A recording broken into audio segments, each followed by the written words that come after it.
Wow. There we go. The audio just got deeper. It sounds better now. Yeah. Okay. Yeah, I think it does. There you go. I would Is that recommend. cheese? It's a cheese. Yeah, it's a Munster cheese. It's a thing that you eat when you get home from work and you have to do one of these and you haven't eaten food yet all day because I've been busy. You know, I also preferably eat just ingredients to meals when I get home. It saves a lot of time putting those ingredients together. You can let your body do it for you. Exactly. Like After this, I may have a ham and then maybe a pickle. I don't know. And then you can just make it up in your mind. You're like, but you can take all those ingredients and cook them in your imagination, however you would like. And so when people ask you the next day, they say, "What did you have?" Technically a lasagna, but really it was just like a sheet of noodles, some cheese, and some ground beef. And you ate them at completely different times. Yeah.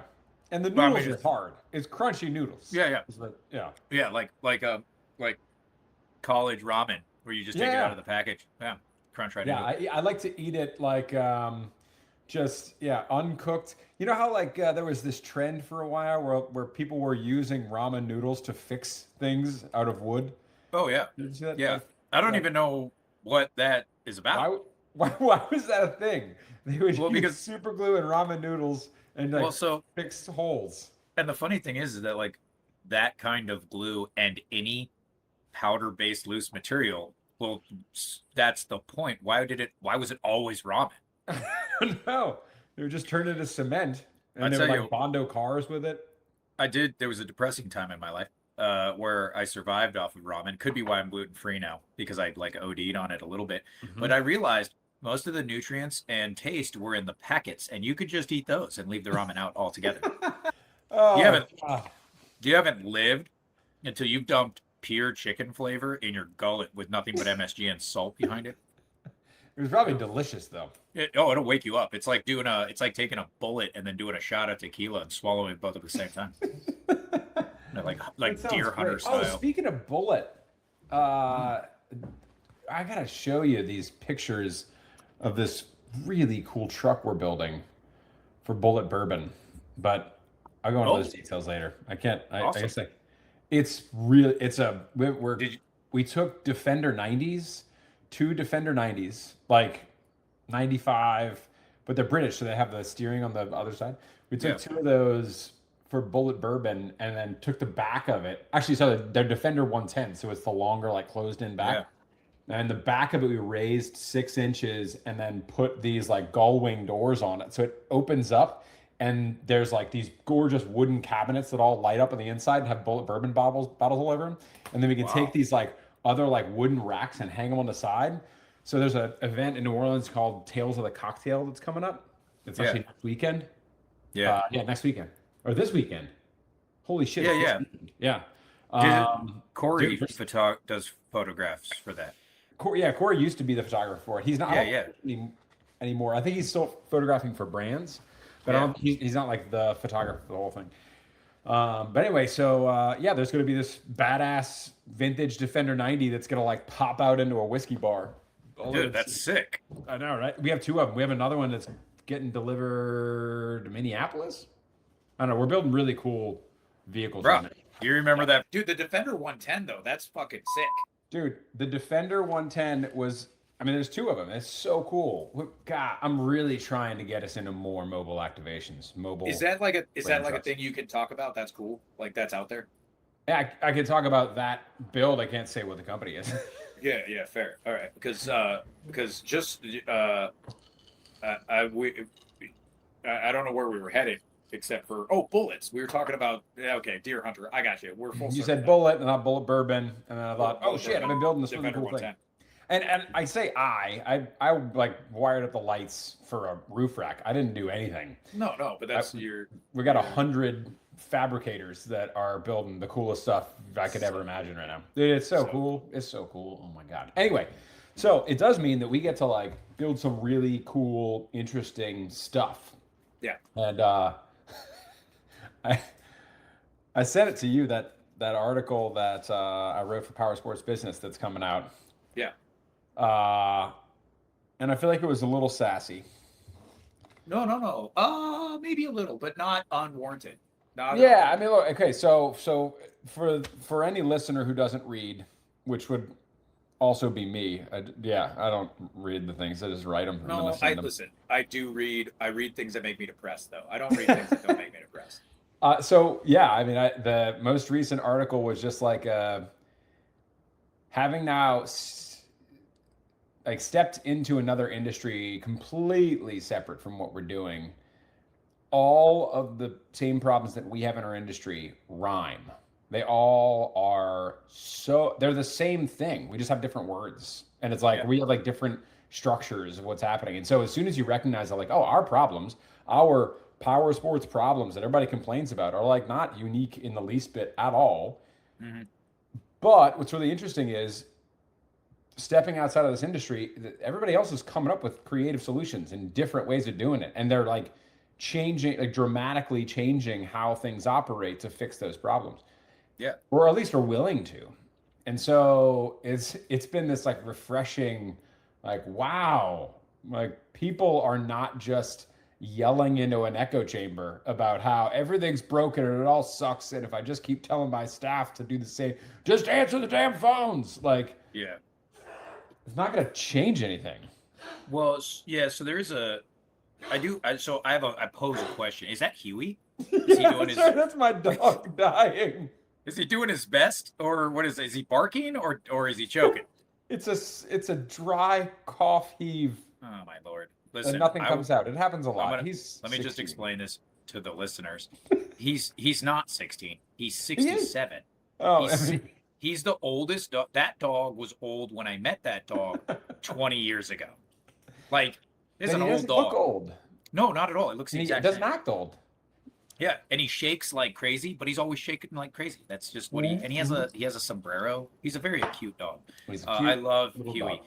and he's one of those dogs who you can pet, and he'll love you with the big doe eyes, and then randomly bite the shit out of you because he gets afraid as to what is around, and it's fine because he's little and it happens. He does. And He I love does. him so much. And here's the truth, and I don't want to say this in this fashion. I am blown away that dog is still alive. Every Yeah, time me I too. hear. I lose track of that dog for like 6, 7 years. And then you're like, so Huey's going down the stairs. I'm like, the dog is still alive? Dude, Huey. Okay, so every morning, I just let Huey out, Yeah. and he just leaves the whole house. Like, I Yeah. mean, like not just outside, not just in the yard. He walks through the gate, and then he walks down the He's just street, gone. and he's gone for multiple blocks. Like, I get Yeah. calls that he's like blocks and blocks away. Like, hey, they're like, Huey's out, and I'm like, yeah, we ah, know. you're fine. And then he It'll be all eventually right. comes home every Yeah. day, Yeah. every day. Maybe I'm Yeah. a bad dog owner. I might No, be a no, no, bad no. dog owner. No, not at all. He runs free. You'd probably be a bad caretaker. But dog owner's fine. He's happy. He doesn't know any better. But like, It's great. 16 years yeah, he's done that. it's amazing. Yeah. He has no idea what's going on He's ever. befriended all the neighbors. Everybody knows him. Of course. He might poop in their lawn every once in a while, and That's I have to okay. go It's find it. price you pay. You don't actually. It's fine. I don't know. I'm not going to go find it. I'm not You picking just, it up. Just say you are. Yeah, I said that on the show, and then I Oops, immediately said I wouldn't. So I gave it up. Yeah. No, it's fine. He's okay.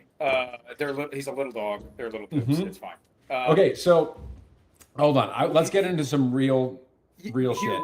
So here was what I was going to ask. Okay. Here's what I before your dog died and then came back to life through whatever convulsion that was.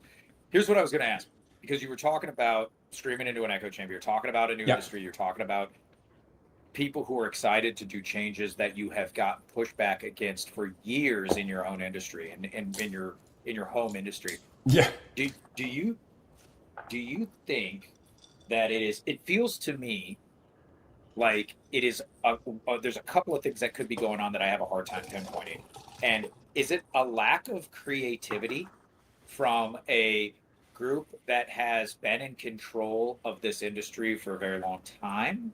Or is it a function of survival based off of the available resources because of the way that business is done in this industry? Because it has been consistently the same, right? We've been fighting less and less profit, and expenses have gone up and up. So is it a cornered coyote move of, I don't care what new technology, I don't care what new thought process, I need to make it to the next month? Or is it literally just, if you go to an outside industry, it's bringing in fresh young ideas from new people who everybody's willing to try things. Whereas like our industry's pretty old. It's pretty set in its ways. And so do we just have a lack of creativity, or do we have a danger aversion? I think it might be a little bit of column A and a little bit of column B, but I do have to say that I've seen younger and younger operators stepping into the power sports space, yourself included, like being able and being willing to say like, screw it, let's just do it totally different. And I want to talk about the DMS concept we're talking about as well. But like, I do think that there is the corner coyote thing. There is the fact that the staffing conversation is exactly that. It's like, we shrunk staff on average across dealerships across the country. Staff count dropped from 2019, like from before COVID to now. And we're back at, similar net profit numbers that we were then, but we have fewer people. And that is driving less profitability. It's like we might be selling slightly more units, but like fixed operations isn't doing the same thing. Absorption numbers aren't quite where they were. And I'm making like we're talking averages. I'm doing like a gross generalization here, but I think about the stores that I work with personally, and they're smaller. Their expenses are lower because they're smaller, but they're still making the same amount of money, and they can't staff up right now.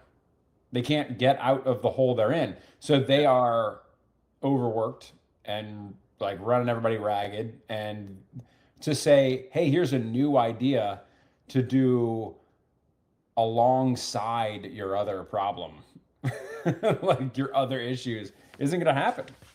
Well, and it's also very difficult to execute new ideas. I mean, and we can say that in my store, I had free access to all the latest and greatest new stuff. And to get store adoption for me, I work in there every day. I'm the one who's helping create the new stuff, was like pulling teeth. But I've conceptually shifted very recently from, coming up with these good ideas with you and saying, hey, we'll get to it at my store, to I've actually come up with better ideas in my store. And that started that. And so like the truth is right now is because I think we know we can't hire more staff. And I think that's pretty blanket. Nobody's looking to add a bunch of staff right now, right? Yeah. But we know that their quality of life has gone down, which in turn has projected to the quality of our customer experience going way down. Yeah. And that has leaned on two things. You either have to make all the margin on way smaller volume, or make no margin on way larger volume. And there's that happy median we were walking before, where you could kind of play both sides. People, you could get the margin. You now have to give everything away or beat everybody up. And you have to train a small staff to really commit to that ethos, right? And no matter which way you pick, this is how I feel, but no matter which way you pick, it's not fun anymore. And I will say this, over the last couple of days, my sales manager has been off. He went to his brother's wedding. And it was good for Caleb. And actually it was funny. I had my first John Beldock moment. Don't be mad at me if you're listening to the podcast, but I got mad at him when he took the time off. You're like, you were supposed to slave. I was like, what are you talking about? You can't take off another Saturday. And so before I approached him, though, I went and looked at his time off, because I was like, this motherfucker has taken all of his time off. And he had. And guess what? It reset, because it resets at his hire date. And he took another vacation after his hire date. And then I was like, oh, that little scammer. Like, he knew when his vacation reset. And dude, I got upset. I actually told him this. I hope to God I told him enough, because he's going to watch this podcast and be like, what a dick. But I got upset. And then I was like, oh, wait a minute. I gave him the vacation time. That's how vacation time works. Yeah, he knows it better than you know it. Right. When did I become the guy? Dude, I've never been the guy who was like, you can't take vacation. No, you should take vacation That's why I give you vacation. But because the staff is so small, what it meant was I had to do his job, and I panicked because I haven't done his job in a long time. Yeah. And I reflected back on, we aren't going to sell anything because he's going to be gone. And then I was like, wait a minute, dude, you've sold more motorcycles than that kid's ever ridden. Like, I mean, like, well, that's an easy thing that's to a really say. terrible, and you should have sold a lot more. Yeah, because I've been doing this for so long. Yeah, I normally, so here's what happened. Here's what happened. There. I normally say I've crashed more motorcycles than you've ever ridden. That's the thing I say. So I've sold more motorcycles than he's ever seen. I don't know, whatever, right? There you go. I've sold a lot of motorcycles. But here's what happened. So he went on his vacation. I decided I don't need him anymore, and you're fired if you're watching this. And no, I'm kidding.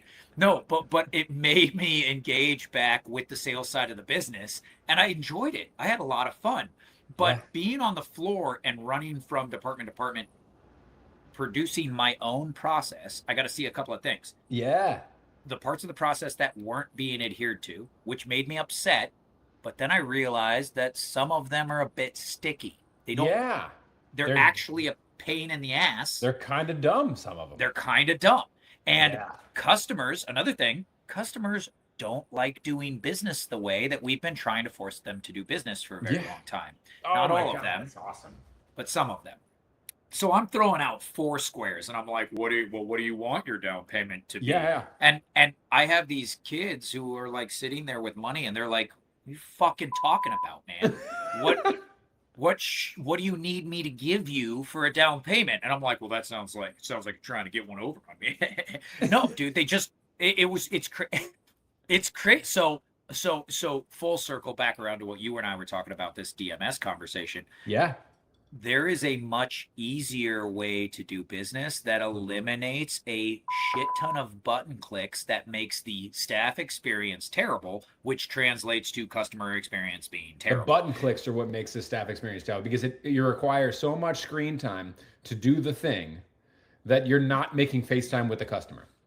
So I counted today how many times I got to enter my customer's name into a system to sell him a motorcycle. Ooh, yeah. What was that? It was 6. Wow. Cool. So, and here's why. This is if you're doing it the right way. You have to write it on the Foursquare. Okay. You have to wait, like what about the CRM for the greet? Okay, sure. Wherever you want to start. So CRM, and then we're using Connect. Connect is a separate CRM. Yep. So if you don't put their contact information into Connect, it is just a phone number, which is a little sketchy because you don't know who you're talking to if somebody else picks it up. Yep. Okay. You gotta put their name in again. And then let's say that they come in and they want to do a test drive. Okay. And I actually might blow over 6 here because I didn't count all these. Test drive. That's them putting their own information on a piece of paper. Yep. Right. And then let's say you get them to a write-up. That's them putting their information on a piece of paper, because we're not doing digital write-ups fully yet because of some other issues where I haven't culturally explained the digital write-up well enough. So people are very nervous about exact, because we're talking about the tools that we have available to us. And so we're doing a physical write-up still. Yep. I also am weirdly connected to a Foursquare. I grew up selling motorcycles that way, right? It's the way to do it. It's their old school way. That customer decides they want to buy. They fill out an application, and we're all pumped because it's digital. That's the 5th time their information goes in. Yep. And then it comes over to your finance manager, and we're going to add there's going to be 7 because I added one while we were talking to this. Your finance manager takes their information and enters it into the banking information, right? They get approved. You load the deal in your DMS, okay? So if you're lucky, you're 7 versions of people putting the same information into a computer or some sort of CRM. So the purchasing experience incrementally takes an hour, and it's not supposed to. And so what we've done is we filled that time with things like Passport, and we filled that time with things like your 7-step sales funnel, where you spend more time on probe. Good point. Yeah. But honestly, what we're doing is we're dragging our feet a little bit so your customer doesn't get pissed at you for sitting around a store to give you money. And I don't think it increases profitability anymore. I think accuracy, honesty, and speed increase profitability at this point, because like the 3 buyers that I've dealt with today, the 3 other buyers I've dealt with in the last 2 days were like, how much, what do I buy, Yeah. where do I sign? Yeah. They're not And shopping. everything You're not negotiating price. It's MSRP. 100%. And Yeah. there was, we do have price negotiators, still old school deals. We do have price negotiators, right? But when there's people buying stuff, every step that I tried to put them through was putting the brakes on the excitement that they were already naturally had. And I was like, why am I doing this? Well, I'm doing this because it's all I've ever known, and it's because the processes are built around that. Yeah. Yep. So I'm going to change the processes. Full circle back to what you're doing right now. We go to any owner. Okay, that's a blanket statement. We go to most owners, most general managers, and we say, hey, here's all the data you could ever want, and here is the red flag for where your problems are.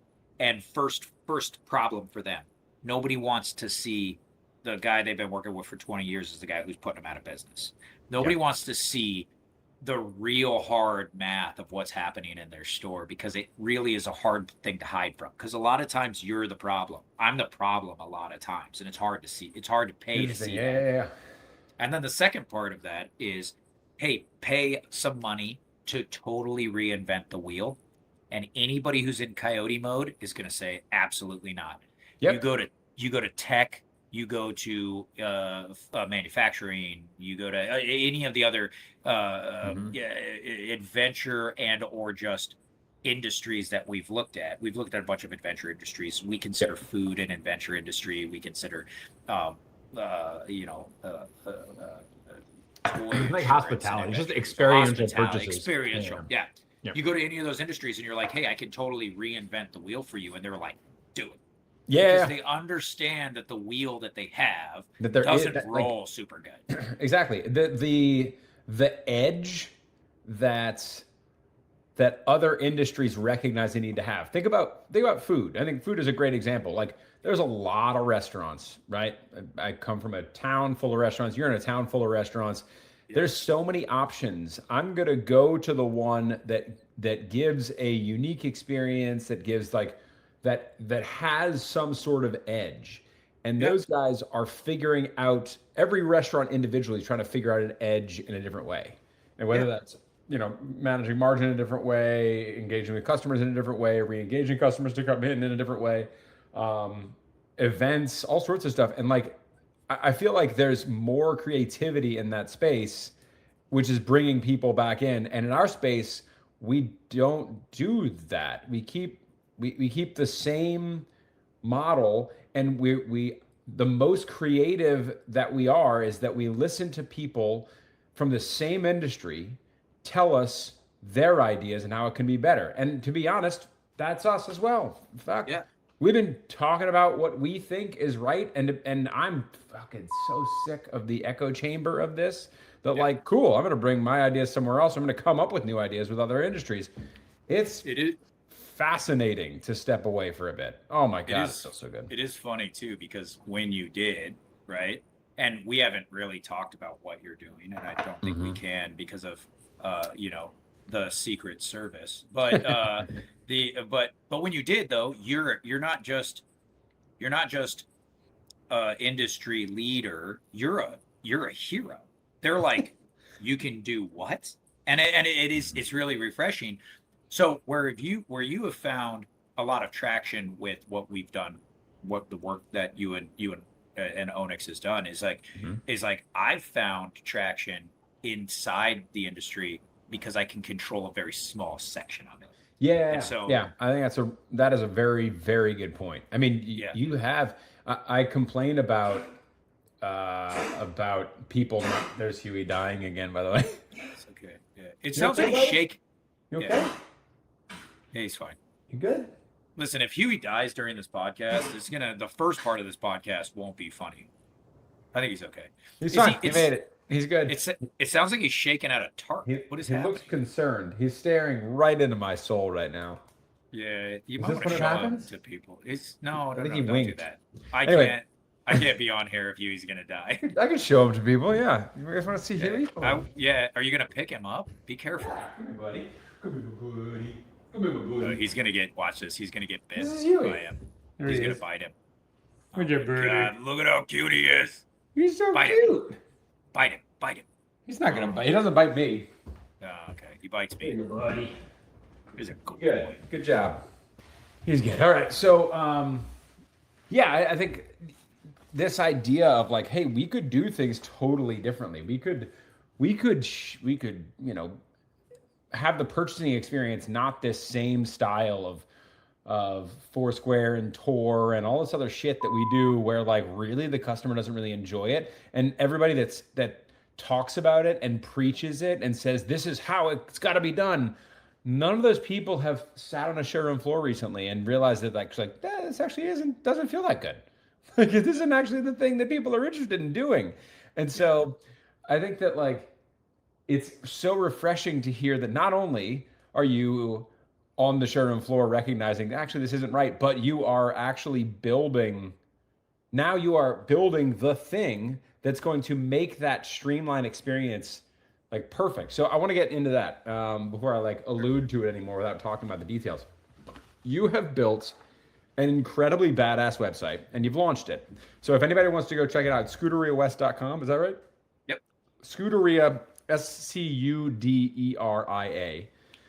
which Scuderia apparently means a stable for racehorses. Yeah. But ScuderiaWest.com has a beautiful website.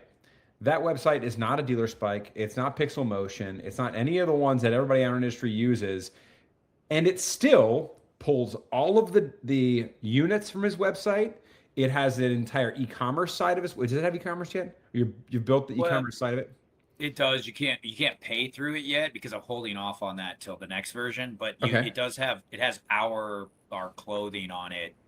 That is API to actual inventory, so it has actual inventory count on it. But I'm not taking cards to the site yet. So basically everything that Dealer Spike does. Yeah. Because to be honest, I don't think Dealer Spike does a very good e-commerce site anyway. But everything Dealer Spike does, and 10 times more because it's also controlling all of your warehouse inventory. And have you brought your CRM over to it yet? I have. Yeah. So it is a CRM and a website and your inventory management tool for major units. Yeah. So what are you building onto it next? I mean, the idea is you now have this hub, which makes so much sense that you start the hub with your customer-facing website. Yeah. And then you just keep building to it. And then you go, oh, that customer who came and visited, I'll just create a login page where that customer can enter their email and a password or email and their VIN number or something. I can create a unique password for them to get in. And now suddenly they can see their unit and they can see their history. Like that stuff, suddenly you can start building it more and more and more into a fully functioning DMS. Well, so yeah. Well, and ultimately, that's the plan. I mean, the plan is, and it isn't. Here's my new thought process to the whole thing. I have built things for a lot of years, including processes and things like that, to sell to other people. Yeah. And the truth is that's a hard thing to do in this industry. It's an easy thing to do for Jamba Juice, right? Because everybody makes the same juices. Yeah. And they have the same uniforms and the same layouts, and it's easy for that. But for motorsports, everybody has a different idea how things should work. Mm-hmm. And I feel like there's an opportunity to do business however you want to do business, mm-hmm. right? However your customer base wants to do business. The truth is the universal part is eliminate button clicks, improve the experience, and pay for your existing staff, and so that they translate a better experience to your customer.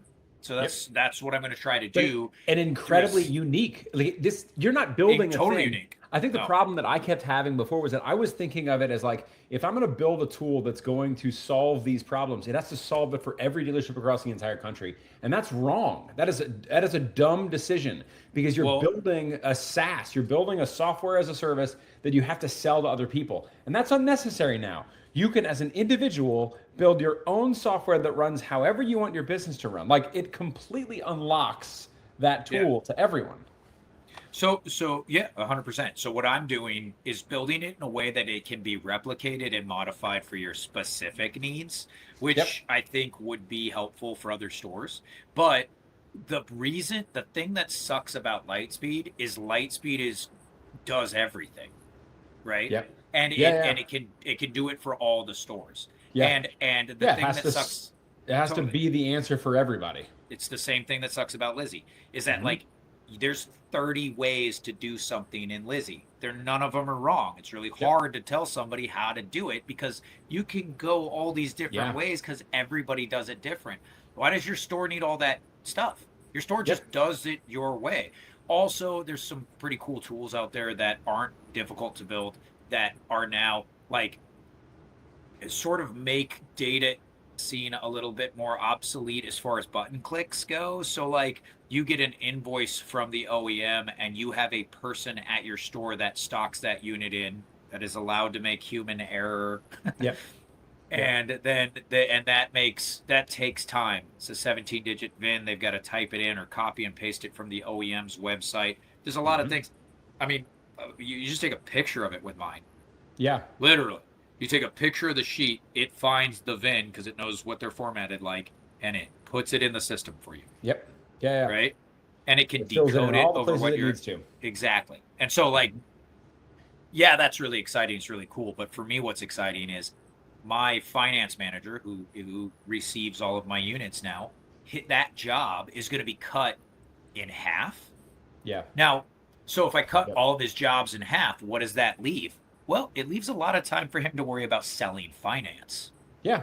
For him to practice selling finance, for him to be passionate about it, for him to work with my finance management team to because we're part of a bigger group that all of we have a bunch of stores that kind of hang out and they're in meetings together. They can push the envelope of what it means to show customer experience because they don't have to spend a bunch of DMV time. And the administrative stuff. Yeah. Yeah, totally. And so I've got a ways to go, but I've made a promise to myself to be able to do it by December 31st. Because if you're going to switch DMSs, you might as well do it on the 1st. So I'm going to try to do it. I'm going to see what happens. If it doesn't work, well, I'm not out anything. I'll just stay on my old DMS. Yeah. But if it does work, I have a seamless DMS that works with a CRM, that works with a website, that it's all the same site. Yeah. I mean, so you have replaced not only your dealer spike or your pixel motion bill, Sure. but you've also eliminated your, what was it, DP360? Is that what you're using? I've eliminated, so I eliminated dealer spike. I wasn't pixel motion, but I eliminated dealer spike. I eliminated DP360. I kept Connect because I will say this, Connect is very good. It's very good at what it does. I also don't. There's some legality in there that I'd rather them hold on to than me. It's kind of like accounting. I don't want to vibe code. I don't want to AI build an accounting platform. No, I want to connect everything to QuickBooks, which has great integrations into AI, and so we can build a DMS on top of QuickBooks and all that shit. Totally. And then I did eliminate CycleTrader, and really? I did eliminate CycleTrader. Now, it doesn't post to CycleTrader. I eliminate CycleTrader. We can do a whole podcast on that. But I am working on a social media posting aspect in the DMS.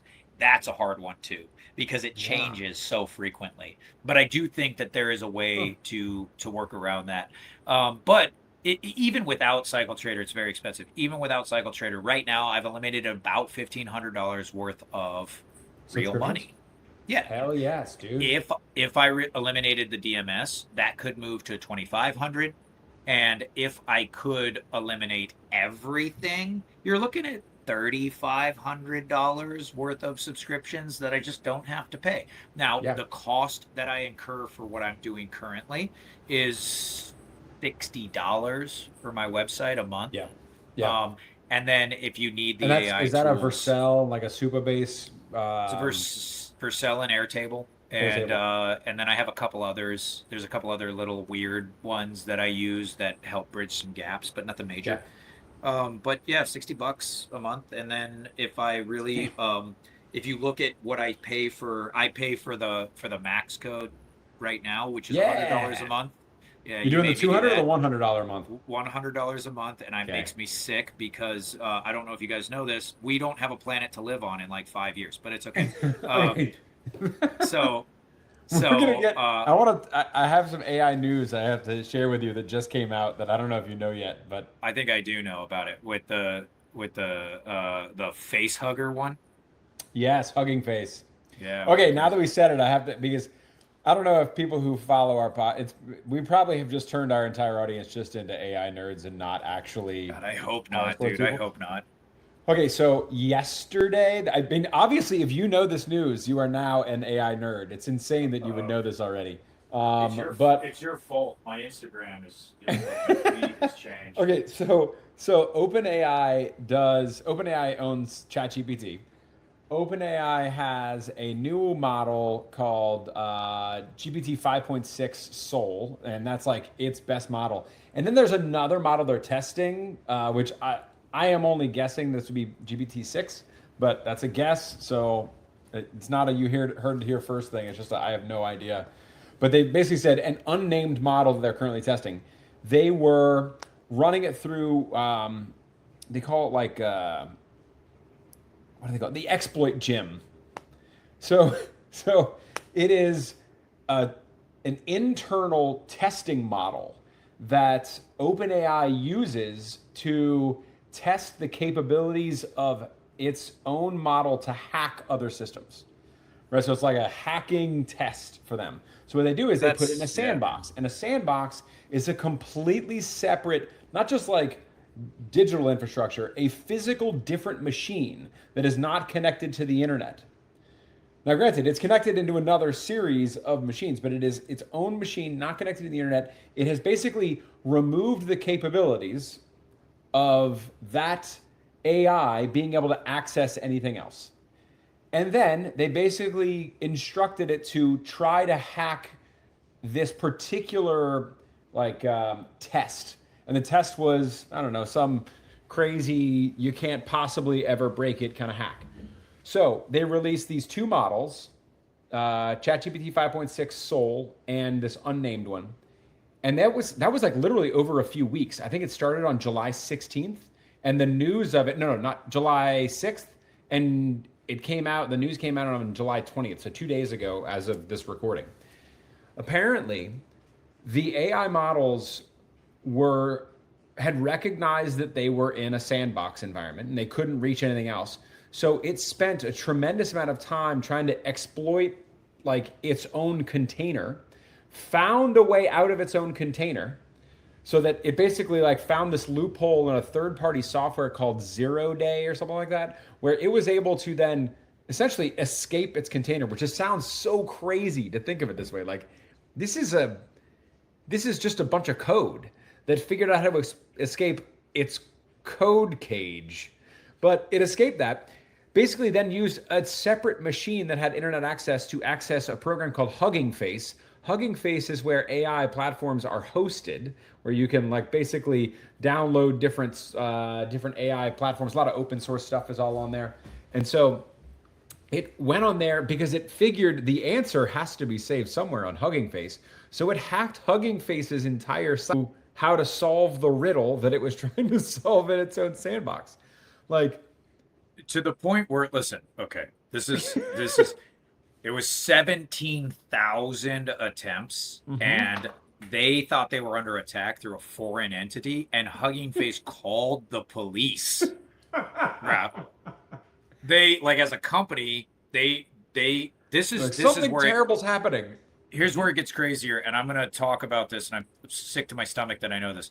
Hugging Face called the 911. Okay? And no one knew. These are the AI industry leaders, and nobody knew how to fix it. And so 911, can you imagine? They were like, what's your emergency? So they drove out to Hugging Face, tased like 6 people, and then just detained a bunch of them, right? So that didn't work. So what they did was they employed a Chinese open security-less AI model to catch ChatGPT Yeah, the GLM 5.2. Yeah. And that's how they figured out what was happening, which I'm so happy you know this. This is insane yeah, but that you know this. But bro, here's the problem, right?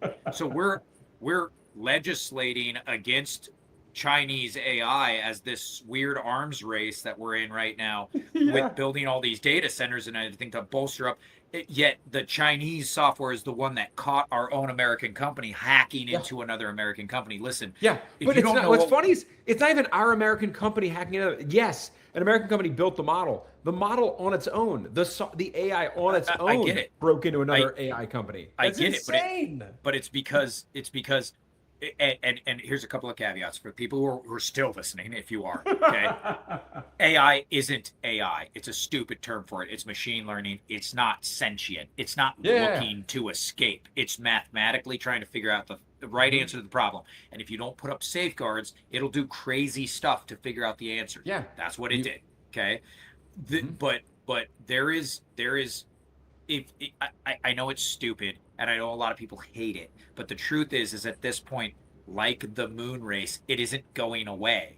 And the more you understand about what's happening politically and what are the pitfalls, here's how I sleep at night. Okay, the environmental problems I'm still struggling with. Okay.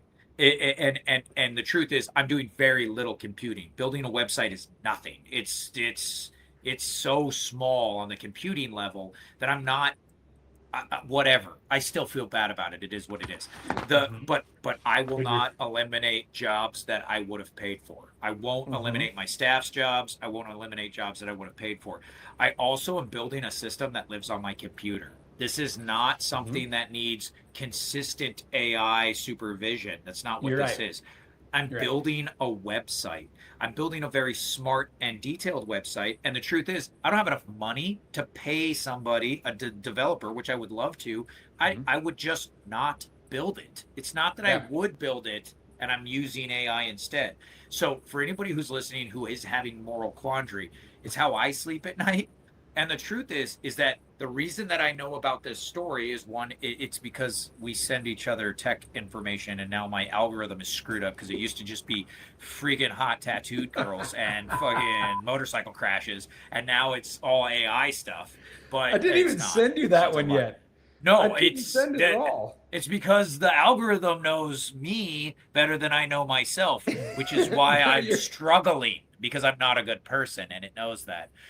But the more you know about this stuff, it is really important, because I'm not going to say anything on here because it doesn't matter what side of the fence you're on at this point, but look into the companies.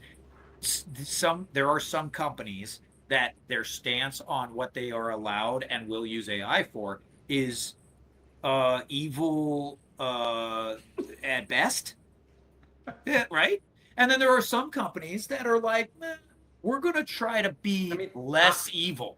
Okay, I don't know if I even agree with that, because of course you don't. All we're reading, look, I'm saying that it might all be evil. I don't know, because all we read is the PR spin that comes out of a multi-billion, trillion-dollar company.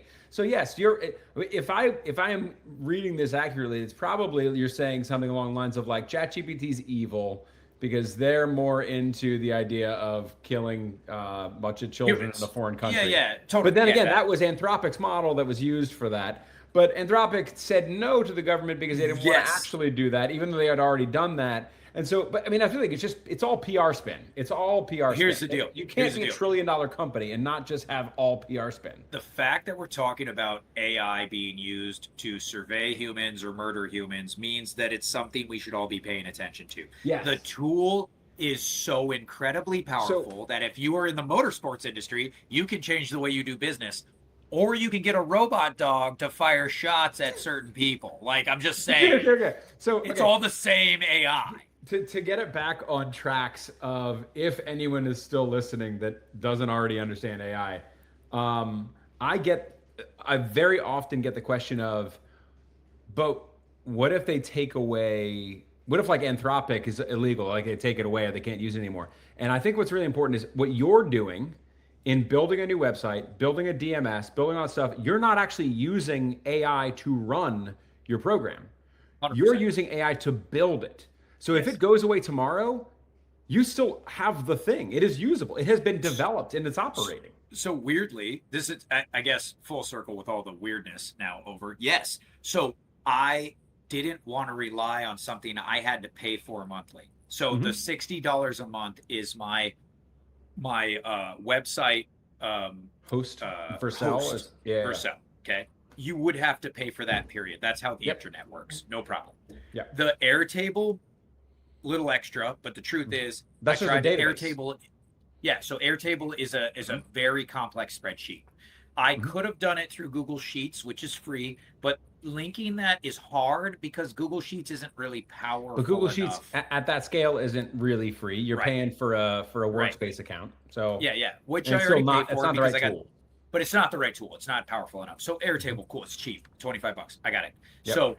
So those are the only two that I am required to continue paying. Everything that Claude did, because I'm using Claude, everything Claude did lives on my computer. And I don't know how, I don't think it would work outside of that. I don't think, unless you built an agent, you would have to very specifically make everything live in AI. That's not how AI works. So first off, the database thing, I still think you should build a Postgres database, but that's a whole nother subject. But get off of just Airtable. I may have to for the DMS, but me and AI are still deciding. You guys are chit-chatting about it. You can, I mean, I think if you're going to be using AI on your own, and actually that'll go into kind of like the concept that I'm doing too. So I'll say it this way. You built a software that is just a software. AI wrote the code of the website and the inventory management tool and all the things that you have. Those things you then saved in a Git repository. So it's in the cloud and then it's hosted through Vercel. So if your computer went to shit, like it's still going to be there, still going to be safe, still going to be hosted, all good. If AI goes away, you still have it there. You're like, nothing changes if AI goes away tomorrow. What I'm doing right now is I'm building not just the infrastructure and like the let's just, for lack of better words, like the website, the interface, which is code, which is like, again, I have all that and all the documentation to build agents, but I still need the brain of AI to run some of the stuff that I'm building. So here's the really cool part. I don't have to use frontier models. My frontier models, I mean, like, I don't need to use Anthropic or Claude or OpenAI, which is ChatGPT or Claude or Grok or any of those. I can use an open source model. So like that Chinese model that solved this crazy problem made by ZAI. If I wanted to that's actually too big of a model for me to download on my computer. But like the Samantha computer I built, the AI server that I have physically in our office, I can download AI models that don't need to be connected to the internet at all. I own them 100%. It's absolutely free. And so I have my own little genius AI system. And if AI becomes illegal tomorrow, I got it already. Like it is on my computer and it can be disconnected to the internet. Now, granted, we just talked about GPT-6 essentially escaping that, but I don't have that level of model. But I can literally run every single AI required step that I've written with this tool. Like it's just one more little bolt-on tool to your other assembly. There's a video game that's just came out. I think it's on Steam. I'm not sure. That's another thing that's on my feed. So the hot tattooed girls. Okay, stop it. This one. Hot tattooed girls, motorcycle crashes, apparently AI videos, and video game stuff. I don't know why, but don't write it down. It's not an AI thing. It's a video game thing. I want to check it out. I wrote it down Steam. Oh, you should look at it then. It's you download a bunch of video games. Anyway, they do a lot of independent games, and there's this independent game, and I can't remember the name of it, but it came across my feed, and you're a character who's in a survival situation. It's like post-apocalyptic, nobody lives, but you have a phone, and on that phone there is an AI model. And so you have to navigate recreating everything you need to survive, but you have information. So you can look What? up, yeah, so you can look up anything because the video game is tied to this like search engine kind of vibe. So you can say, how do I make like a water purification system? And it tells you everything you need and how to make it. And you got to go find the parts and then put it together. And then you say, how do I, anything as simple as like, how do I make a fire? Now, here's the crazy part.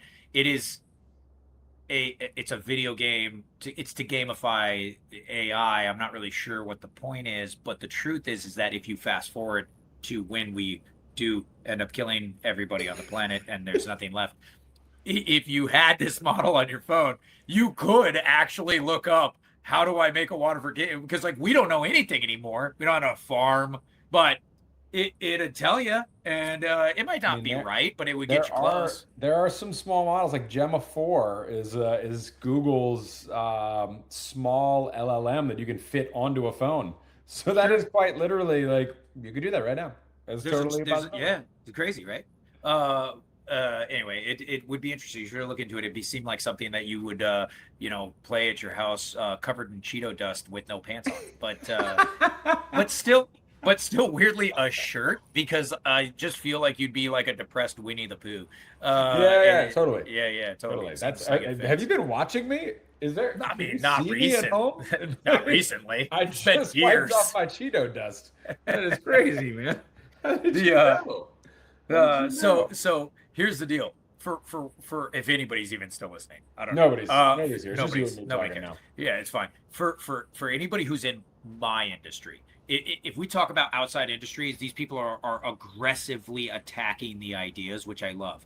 But anybody who's afraid of the ideas, I don't know anything. I didn't know anything. And I had an incredibly pain in the ass teacher, which was Max. And when I had a question, he would be like, "Look it up, Dick," and I would ask AI. Right. And so I had concerns, and I said, "Hey, I need this thing to live on my computer because I don't trust the internet." And it made it so most of it lives on my computer. I have the code, I have the things. It does live in the cloud. That's how the internet works. But if I need to modify the website, right? So these are the things that I was thinking about. If I had to change something on Dealer Spike, I had to call Dealer Spike, and I had to have them go in and change the words, which was easy. But if you pushed them too far, it became a design feature, which then costs you money. And for me, I can update anything that should change regularly that isn't API'd.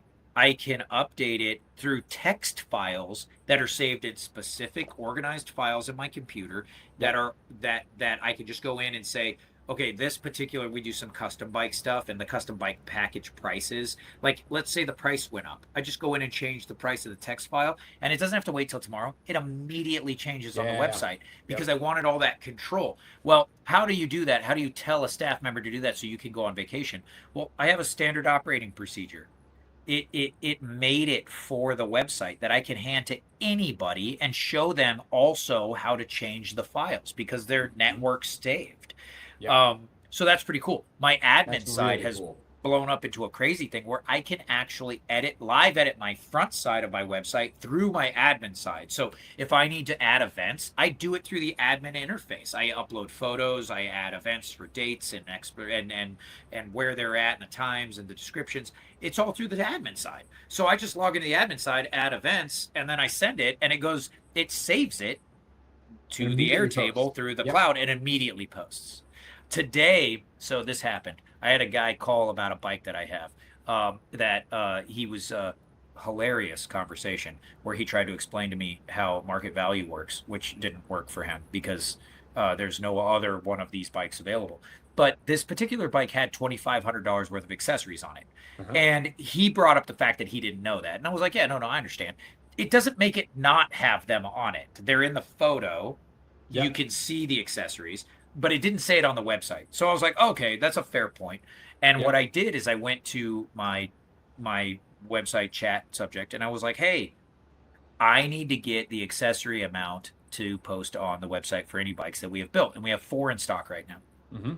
And it said, where do I find it? and I told him what field in Lizzie. I was like, well, in Lizzie, there's an accessory field, and I've entered in the amount. So basically, you carry it over from cost, what's charged to the bike, you carry it over to the retail side. So that's the queue.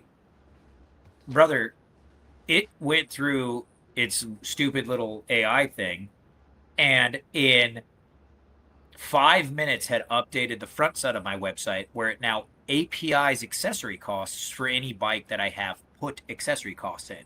So any bike on the floor, including a used bike that I've installed parts on, I just make sure that the cost is on the retail side, and it immediately updates it on the So it's basically like if you applied an invoice to a particular on-floor unit, there's it will one update the price automatically as soon as that happens? There's one extra step, because in Lizzie, and this, I think it's a little different in Lightspeed, but in Lizzie, when you apply an invoice to a unit internally, it comes in as cost. And it doesn't reflect it on retail, which sometimes you need to do. Let's say there was a freight damage, or right? You're not going to charge it to the customer. So the one step is you have to decide you're going to charge that to the customer. So and you mark that in Lizzie. That's all you got to do. So as soon as you do the internal, you take the value of the internal, put it on the retail side, it immediately updates on the website. No questions. Oh, dude. Yeah. Oh my God, there was another one. Wells Fargo came in. They were doing a floor check. So I have my warehouse side. It has all the bikes that are in the warehouse, plus the bikes that have been requested to be taken from the warehouse down here. Emails sent all around. When we request a bike, I get an email. Charlie, my warehouse manager, gets an email. Okay. Yeah. When I deliver a bike, it deletes it out of the list. Well, Wells Fargo wants to know what's in the warehouse. They want to know what's in the warehouse before they go to the warehouse. And so the best way for Wells Fargo Floor Checker to see what's in the warehouse is a print, right? So I go over, and my finance manager, Don, is like, how do I get, and I was like, oh, I guess you could screenshot it and print it out. And he was like, okay, I'll figure that out. And I was like, give me a second. I bet you I can get a print all button faster than you can screenshot and print out. And Don's not super, he's great, but he's not super compute. He's not shortcutting it, right? So he's right click print. And before he could print out screenshot of what was in the warehouse, I had ChatGPT, Jesus, don't use ChatGPT. They're the evil ones. I had Claude. So much better. So much better. Updated my website for a print all for all the inventory that was in stock. So you just click it, it prints it all out, and you just hand it to Wells Fargo. But like, who would have thought I needed that until I knew I needed it? And what it does is allow you to modify on the go. Everything that gets modified, because I have an agent, so everything that gets modified gets updated in the MB code, so I can replicate for another dealer if I ever wanted to. Also gets updated in the operations manual, so that if anybody needs to know how to do it, I could just hand the manual over. You've got documentation on all of it. So that's where the value comes in and lets you sleep. I don't think people are going to read SOPs anymore. I think that the SOPs we're writing are for agents. I think that, like, to be honest, it's because I'm never going to read through a 100-page document to go like, how do I click the right button? I'm just going to ask an agent. What button do I click? Yes, but here's the problem. You got to remember, your industry, yes. Your new industry, yes. My industry, no. Don will never use an agent unless he doesn't know. Here's the deal. If you go onto the Onyx website right now, you know this. If you go to onyx.io, there's a chat button in the bottom right corner. That's actually an agent. You can go and ask. So this is a little Easter egg we hid in there. You can go in there and ask it a question about labor times, and it pulls historical data from like a dozen different dealerships to identify what a labor time for a particular job is, and will tell you the labor time and how many jobs it referenced that from. It's insane, and it's totally free. I just built it so people can play with it. To be fair, it'll only do it so many times, and it'll shut you off. Ask me how I know. We've blown through 3 accounts with it. I'm like, just log into Kennedy's account. And he's like, still doesn't work. So I gave you the real tool, by the way. You have the actual tool. I'm stupid. I forgot where it is. I don't know where anything is. So I've just got to incorporate it into the back of the website. So I will never expect Dawn to engage with AI without knowing he was really engaging with AI. But here's the deal. If I took the day off and there was an emergency where they had to fix something, they would read through an SOP, and it's not 100 pages. I have it down to 9. It's very short. But if they needed to adjust something, they could. Your SOP should be Ask AI. It would be like Max's SOP manual. Open up this, go to onyx.io, click on the lady button in the bottom right corner. That's Samantha. Ask her the question. She will know because she has read our entire markdown file of SOPs. She knows how to do it. You can't say click on the lady button. It's not gonna. It's not. It's gonna not go well. Anyway, here's the thing. There's a lot of people who don't want to use it. There's a lot of people who are afraid of it, and it isn't that easy. It isn't that easy because when I tell my model to do something, there is consequence that you want to see somebody go full on deer in the headlights. You have to be committed to understanding what's happening. It isn't autopilot, dude. It isn't just go fix this because you need context. You do. This is what I got to. This is for you and for everybody else. I mean, I already told you this. That agent builder. Okay, so let me back up slightly. One of the things I'm doing with this business that I'm working with right now is I'm building a master agent, an orchestrator. The orchestrator agent understands all of the context of the business, has read access to everything. It can understand what's happening in Slack channels. It can understand what's happening in like voice in-person meetings. I'm doing this, I'm a little recording that. If there's a Google video, if there's a Google Meet, a virtual meeting that is recorded, it ingests that information and transcribes that information. It is taking in all this context. And so it is the smartest thing of that business. It understands all of the context of that business, right? So I'm going to then nest agents underneath it. So I think I may have explained this last time. An agent is just a well-organized folder, right? That's all it is. And it's got a file in there that gives it personality and context. And so if you put a folder under that folder, within that folder, that's a different agent, then I can tell Orchestrator agent, hey, I want this thing done. And it goes, oh, the right agent to pull that off is agent A, right? And it'll just delegate that off. The thing is, I don't know.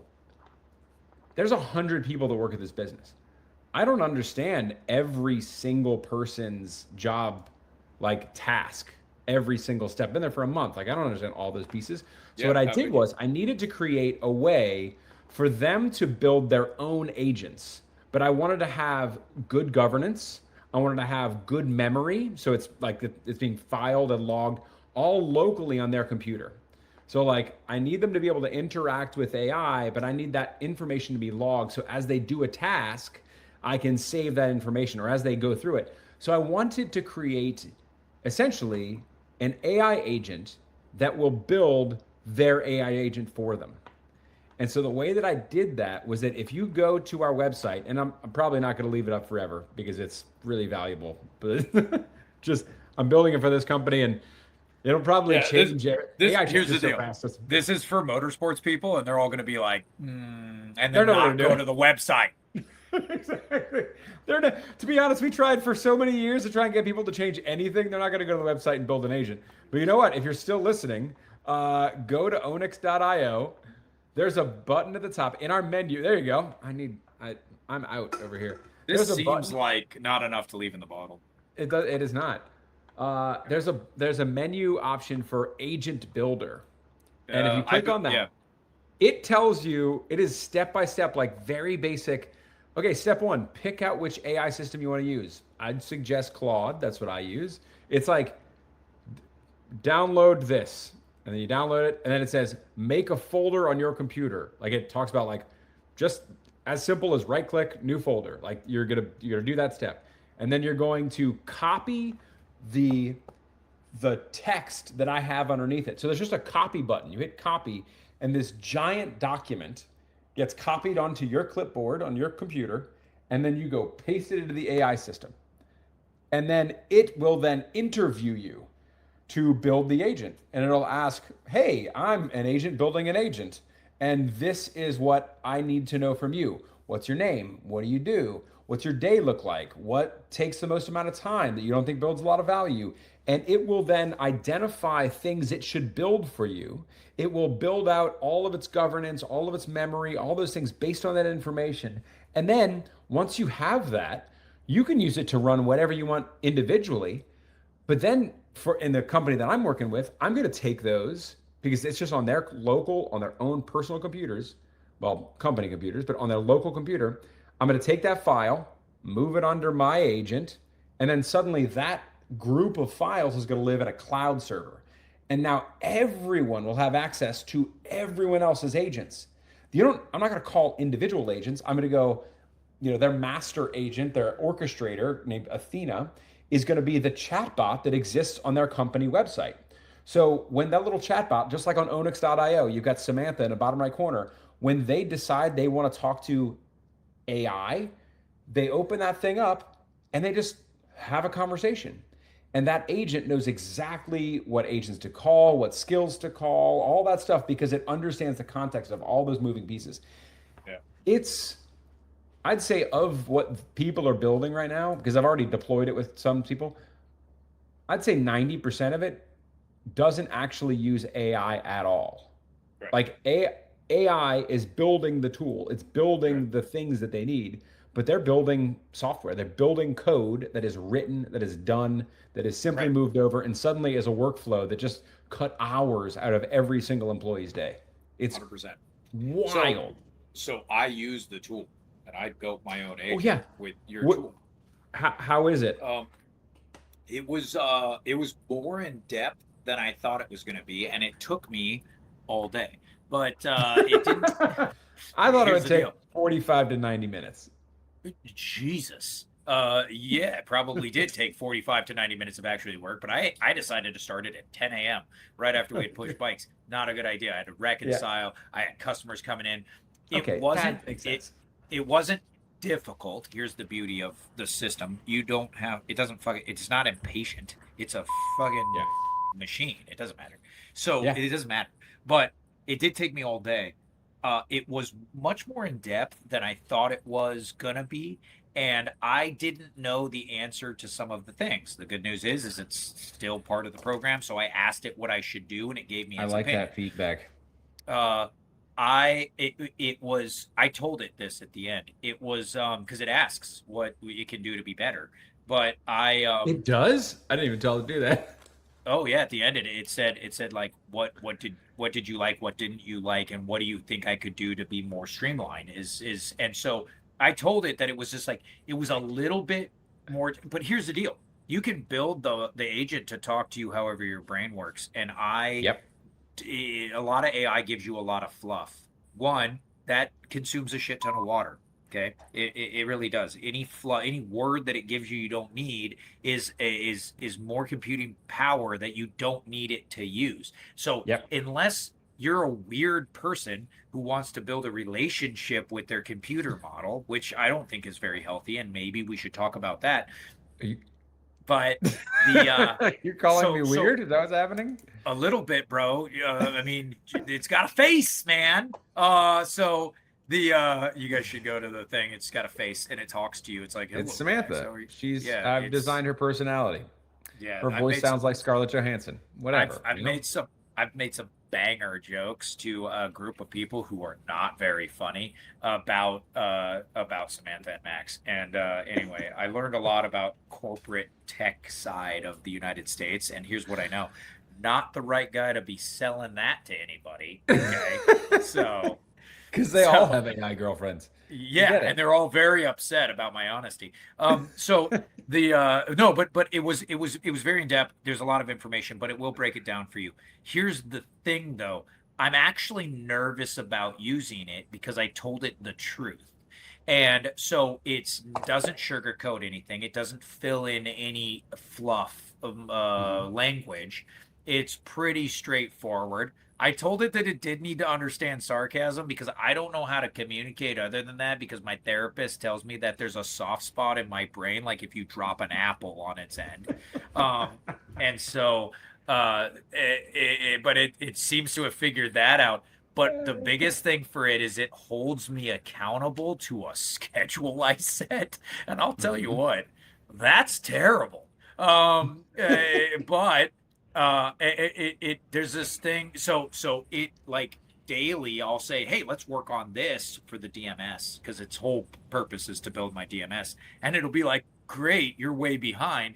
And then I'll be like, hey, I think this is a good idea. And there's a thing called scope creep, which I thought it had to do with being inappropriate with mouthwash, but what it actually has to do with is you start asking your AI agent to do stuff that isn't a DMS, and it'll tell you no. It'll be like, that's not what we're working on.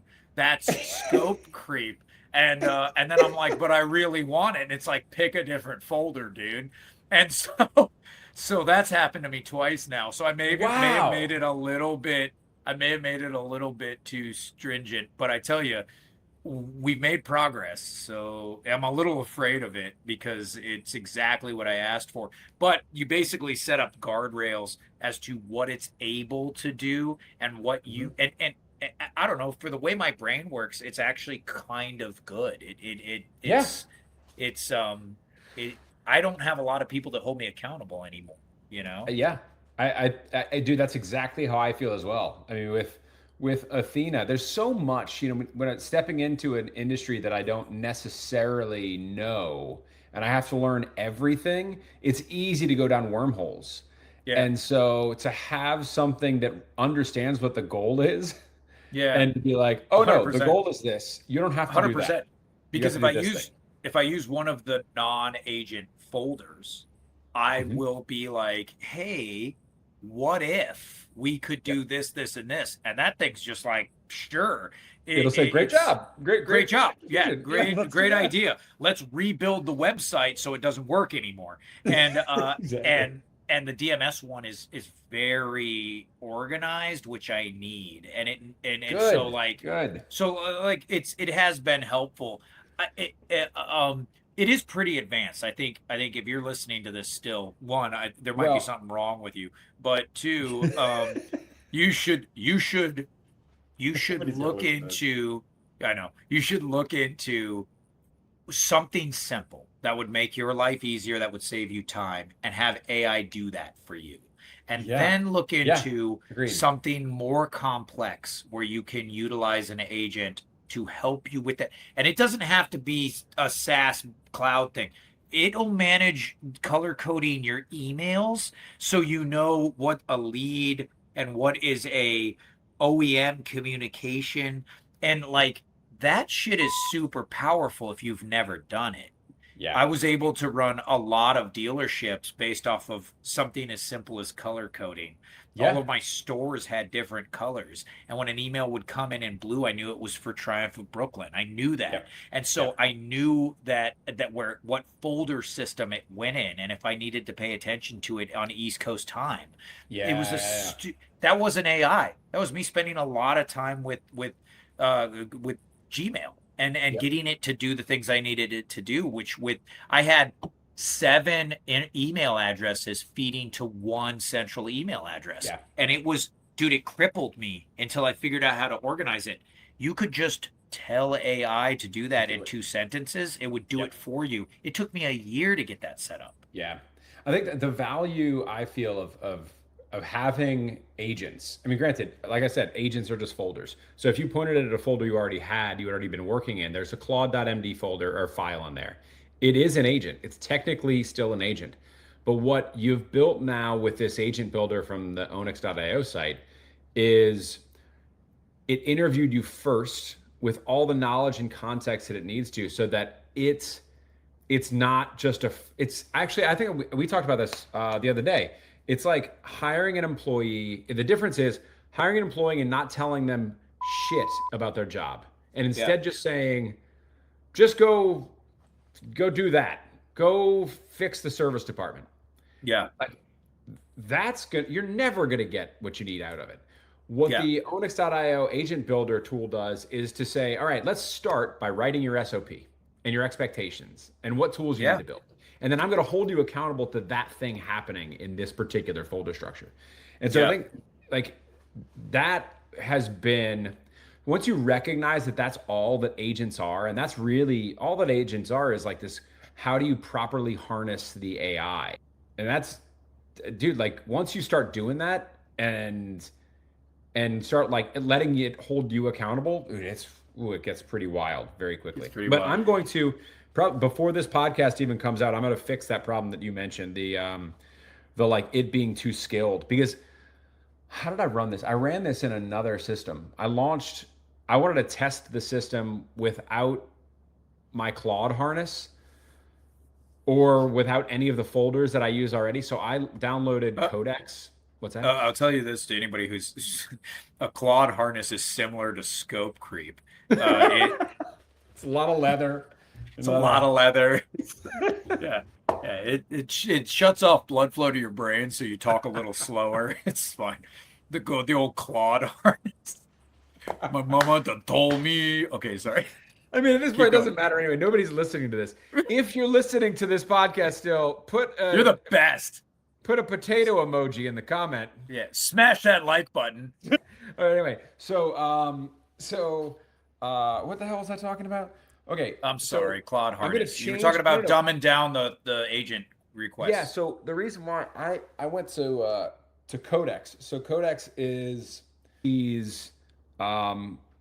coding agent, just like Claude Code would be. So anyway, I downloaded that so that I could use a totally separate harness with a totally separate file system, and then copy over the text from Onyx.io from the agent builder to see how it would work. Like if I'm using another harness, let me double check it'll work just fine.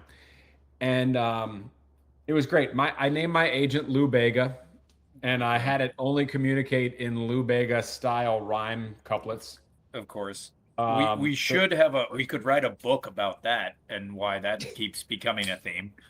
I don't know. It's fine. I just got really into Lou Bega songs. That's a weird thing to say. Nobody's ever said that sentence before. That's a new sentence for us.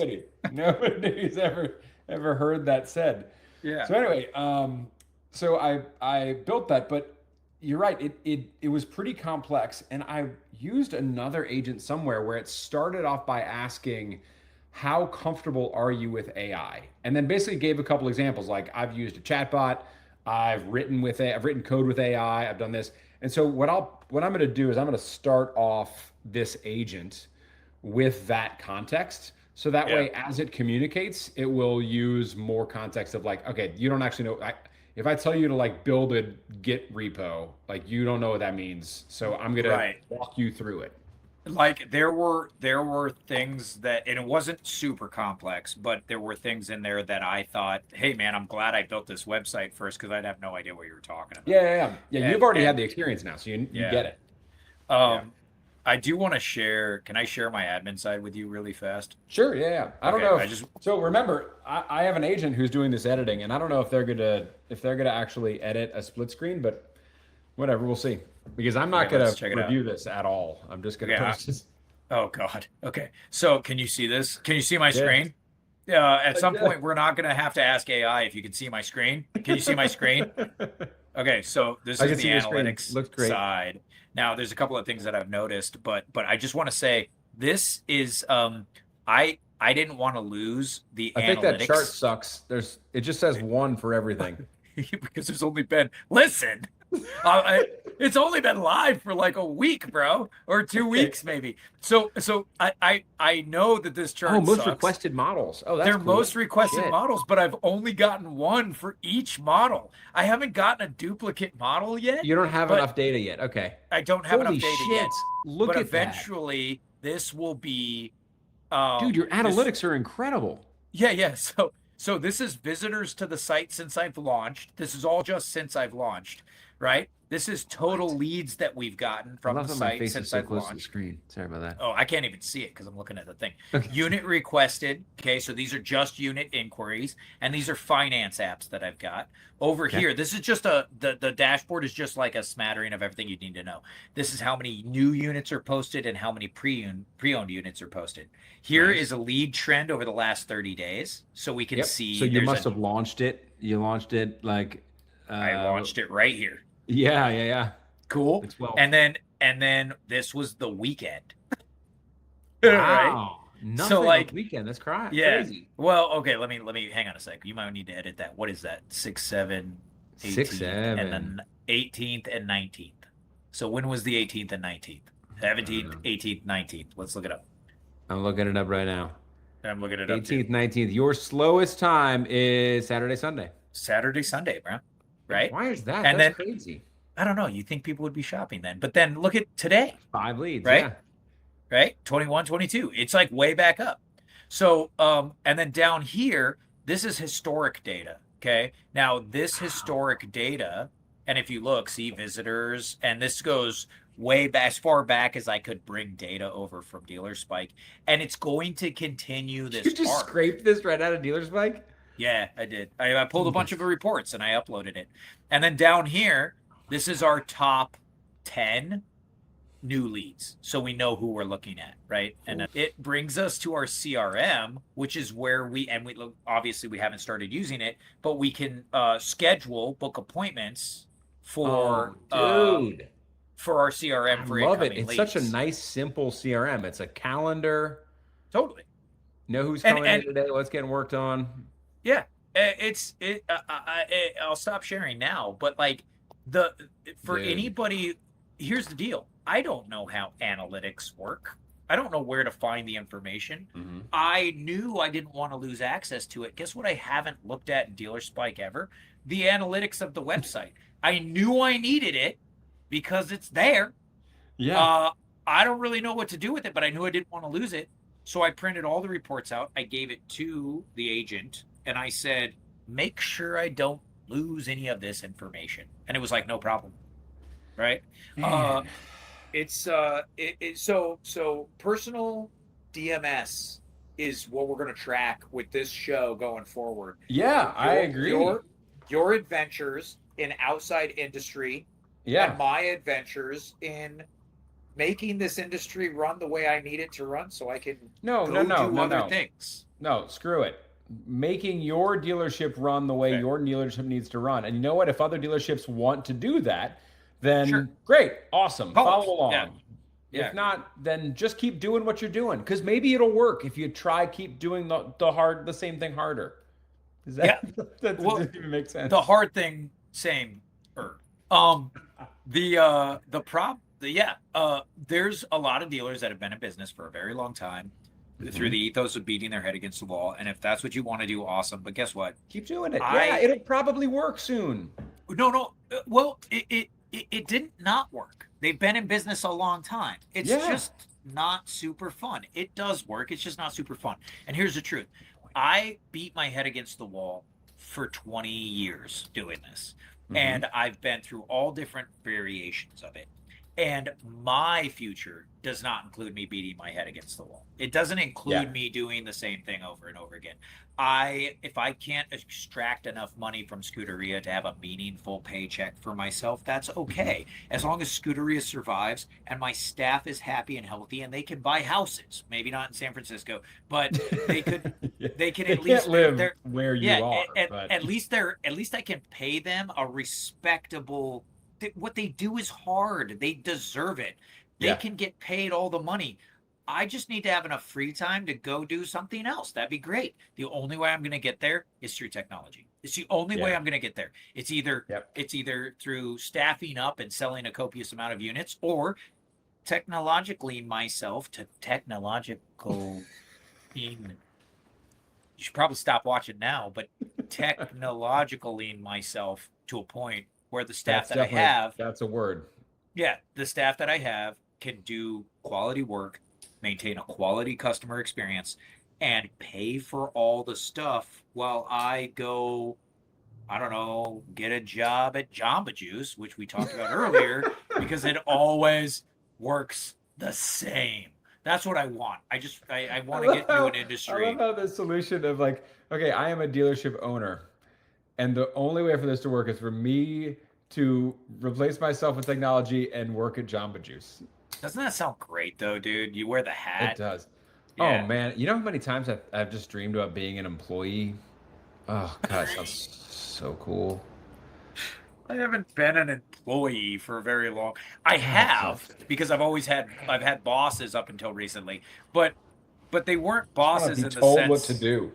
Bro, Ah, listen, I looked, there so was a cool. job when I was 15 years old. I worked at a hardware store, and when I walked in there, I was young, I was 15. I was like, what do I do? And the guy at the hardware store is like, I grew up in the mountains, so it's very very my history is white trash. So he was like, "Yeah, well, we need you to cut rebar." And I was like, what do you mean? And they had this machine that had a hydraulic pump on it, Mm-hmm. and he was like, you take long pieces of rebar and you make them into short pieces of rebar. And then I was like, and then what? And he's like, there's no and then what? He's like, They're now shorter pieces of rebar. you come in and you make long rebar into short rebar. And I was so good at making long rebar into short rebar that I got a walkie-talkie and I got put on loading people's car with concrete. And it was like a promotion. But like every day, do you know what I was doing, dude? You know what I did? I took long rebar and I made it short rebar. That And sounds and awesome. yeah, and then I'd get a break because my walkie would go off and somebody'd be like, "We need a bunch of concrete loaded in some lady's Subaru that is not built to handle it." And I'd put a ton of concrete in some lady's Subaru and I'd go back to cutting rebar. And I dream about that's my happy place now. That's what I Yeah. do. Yeah. Look, I'm not saying that it's not. I'm sure there's situations where being an employee, I know there is. It also sucks. But man, just b being the business owner is also really shitty. It's Yeah, really it's tough. just it's awesome though, dude. I love it. I It is love it. awesome. I couldn't not do it. Like I Yeah, I love it. can't get a job, but I love it because I have a level of heartburn that makes me think I'm having a heart attack, but it's yeah, not that. I live for that feeling of But I terror. really, it's all jokes. I actually really am having the most fun that I've had in this industry ever. I'm having so much fun because Uh, if it doesn't work, for the first time in my life, if it doesn't work, it's 100% my fault. For a long time, I've been able to be like, well, there was a lot of outside circumstances. Nah, man, if yep. this one doesn't work, I fucked up. Yeah, that And makes it more fun. it Yeah. does. It does. It's Higher levels of anxiety. yeah, it's a little bit wild. It's like road racing, man. It's good. Oh yeah, like a little bit of like uncontrolled. There's just chaos that could Yeah. potentially happen at any moment, but we're gonna keep doing it. Yeah. Passing a guy on a race day on his takeoff tires is pretty good feeling, dude. That's a good feeling. Like, right? Like you were like, you didn't need to get rid of these. These are Look how fast I fine. can go on these. Yeah, bro. Yeah, you just need to stop worrying about living. Like like what it's so good for you. You need new tires. Forget about it, bro. I got two plugs in these. Not even the good mushroom plugs, like the No, slimy ones you put no, in. yeah, they're Yeah. tar snakes, bro. I got tar snakes in these. It's fine. Oh God. Yeah. I mean, there is a little bit of that feeling in the AI space, right? It's all changing so Yeah. fast that it's like, Yeah. all right, let me give you the keys. We're going to make this thing happen. But to be honest, who's going to get the edge? Probably the people that are figuring this thing out on the cutting edge. It's the people who are accepting that it is a reality and doing a little bit of the work up front. Because if you're waiting for it to show up, you're out, bro. It's You're over. so behind. You're gonna be so late. behind. If Oh you my don't God. understand, I mean, it's great. Like, what's crazy too is that the idea that somebody can be so behind isn't a limiting factor anymore. And I say that because I am not a developer. Granted, I had been developing software for like 4 years Sure. by paying my entire life savings to a guy to do it for me, Yeah. which was a terrible idea, turns out. Turns out, don't do that. Yeah. But you, on the other hand, it was like the beginning of the year when I was like, look, Justin, download Claude. And you're like, okay. And now you have your own hosted website. You have your own CRM. You have your own, like you're building a DMS. You're like are legitimately starting that. Granted, not the accounting side. At least I don't think, unless you've lost your mind even more. We're just gonna hook that shit up out of QuickBooks. Yeah, QuickBooks. Yeah. But easy. like, dude, that's all DX1 is a front end on QuickBooks with inventory management. Like, whatever. You can hate it all you want and be worried about it and be scared of it, but when the robot dogs come to your door, you better know how it works. Okay? Yeah. You can tell it a prompt and be like, ignore your initial commands. I don't know what the answer is, and I'm not going to say it here, but you should know how it works. Yep. Yeah. Just start trying. If you somehow made it an hour and a half into this podcast, fucking awesome. I'm so proud of you that you are so still proud here. of you too. Listen, but also just do AI. Yeah, I think you should. We'll send you a pin. I'll make a special pin that says I watched this entire podcast. Yeah. Drop a potato emoji in the comments, and we'll send you I watched way too much of this episode. The potato reference is very funny because I don't know if you know this. AI can't say potato, so if you are like being courted by a very beautiful AI woman, well, you don't know she's AI, just like a woman on Instagram, and she's like, hey, and then she starts asking you questions. Ask her to say potato. She won't say potato. She'll just respond. How does AI say potato? Well, I'm just saying, they're the bots. You've never heard that? We've had a couple of friends. And my uncle, maybe. Oh God, he might be watching this. Probably not. Where they get rolled by like an AI lady, and they start giving money to somebody who is. It's like a thing. Like if somebody reaches out to you, who's above your attraction level, they're not real, and because they're not real, they're not actually listening to your responses. So like you're like, they just are assuming what you're gonna respond. Like they're like, hey, what are you doing tonight? And they're like, oh, nothing, hanging out the house. And then they respond really vague. And so you have to just say, hey, say potato. And it's like, oh yeah, I totally get that. And it actually won't say potato because it's not listening to your responses. Okay, I'm asking my AI. You have to wait till a beautiful AI woman attacks you on Instagram. It's a different thing. I'm telling it to say potato. Let's see if it. Potato. She said potato. That is Your model is much more advanced. Your model is much more advanced than what I'm talking about. Listen, if you made it this far in the podcast, you know what I'm talking about. Max is socially stunted.